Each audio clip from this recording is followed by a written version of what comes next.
ಪ್ರಧಾನಿ ಮೋದಿ ತುಷ್ಟೀಕರಣ ಮಾಡ್ತಾರೆ. ಪುಲ್ವಾಮಾ ದಾಳಿಯಾಗಿ 5 ವರ್ಷಗಳಾದರೂ ತನಿಖೆ ಮಾಡಿಲ್ಲ, ಯಾರನ್ನೂ ಹಿಡ್ಕೊಂಡು ಬಂದಿಲ್ಲ, ಯಾರಿಗೂ ಶಿಕ್ಷೆ ಕೊಟ್ಟಿಲ್ಲ.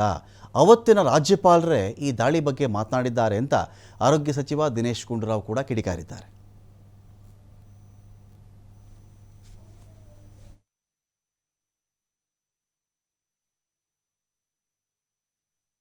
ನೋಡಿ, ಮೋದಿ ಅವ್ರ ಬಾಯಿ ತೆಗೆದ್ರೆ ಬರೀ ಸುಳ್ಳೆ ಹೊರಗೆ ಬರ್ತಾ ಇದೆ. ಈಗ ಅದನ್ನು ಒಬ್ಬ ಪ್ರಧಾನಮಂತ್ರಿ ಈ ಮಟ್ಟಕ್ಕೆ ಇಳಿತಾರೆ ಅಂತ ನಾವು ಯಾರೂ ಅಂದ್ಕೊಂಡಿರಲಿಲ್ಲ, ಆಯಿತಾ.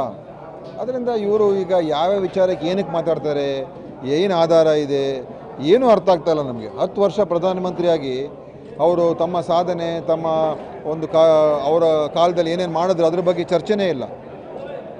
ಇವತ್ತು ದೇಶವನ್ನು ಒಡಿಬೇಕು ಒಂದೇ ಉದ್ದೇಶ ಇಟ್ಕೊಂಡು ಸುಳ್ಳಿನ ಆಧಾರದ ಮೇಲೆ ಮಾಡ್ತಾ ಇದ್ದಾರೆ. ಅವ್ರು ಯಾಕೆ ಮಾತಾಡ್ತಾರೆ ನಮಗೇನು ಅರ್ಥನೇ ಆಗೋದಿಲ್ಲ. ಎಲ್ಲತ್ರ ಮೇಲೆ ಸುಳ್ಳು ಹೇಳ್ತಾ ಇದ್ದಾರೆ, ಒಂದು ಸತ್ಯಾಂಶ ಬರ್ತಾ ಇಲ್ಲ ಹೊರಗೆ ಬಾಯಿಂದ. ಯಾವ ತುಷ್ಟೀಕರಣ? ನಾವು ಕೇಸ್ ಬುಕ್ ಮಾಡಿದ್ದೀವಿ, ಅರೆಸ್ಟ್ ಮಾಡಿದ್ದೀವಿ, ಅವ್ರ ಮೇಲೆ ಎಲ್ಲ ರೀತಿಯ ಕ್ರಮ ತಗೊಳ್ಳೋದಕ್ಕೆ ನಾವು ಹೇಳಿದ್ದೀವಿ.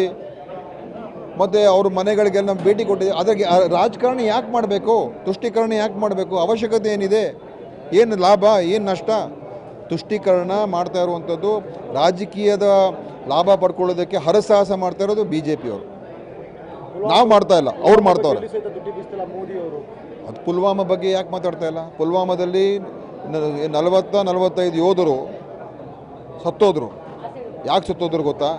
ಇವರ ಫೇಲಿಯರಿಂದ.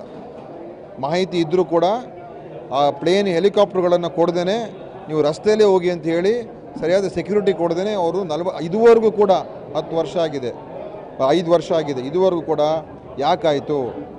ಅದಕ್ಕೆ ಅವರು ಅಷ್ಟೊಂದು ಜನ ನಮ್ಮ ಯೋಧರು ಸಾಯೋದಕ್ಕೆ ಏನು ಕಾರಣ? ಆ ಫೇಲಿಯರ್ಗೆ ಯಾರು ಕಾರಣ? ಅದು ಇದುವರೆಗೂ ಹೊರಗೆ ಬಂದಿಲ್ಲ, ಮುಚ್ಚಾಕ್ಬಿಟ್ಟಿದ್ದಾರೆ. ಆದರೆ ಅಲ್ಲಿಯ ಗವರ್ನರ್ ಅವಾಗ ಯಾರಿದ್ರು, ಅವ್ರು ನೇರವಾಗಿ ಕೇಂದ್ರ ಸರ್ಕಾರ ಅದರ ವೈಫಲ್ಯ ಅಂತ ಹೇಳಿದ್ದಾರೆ.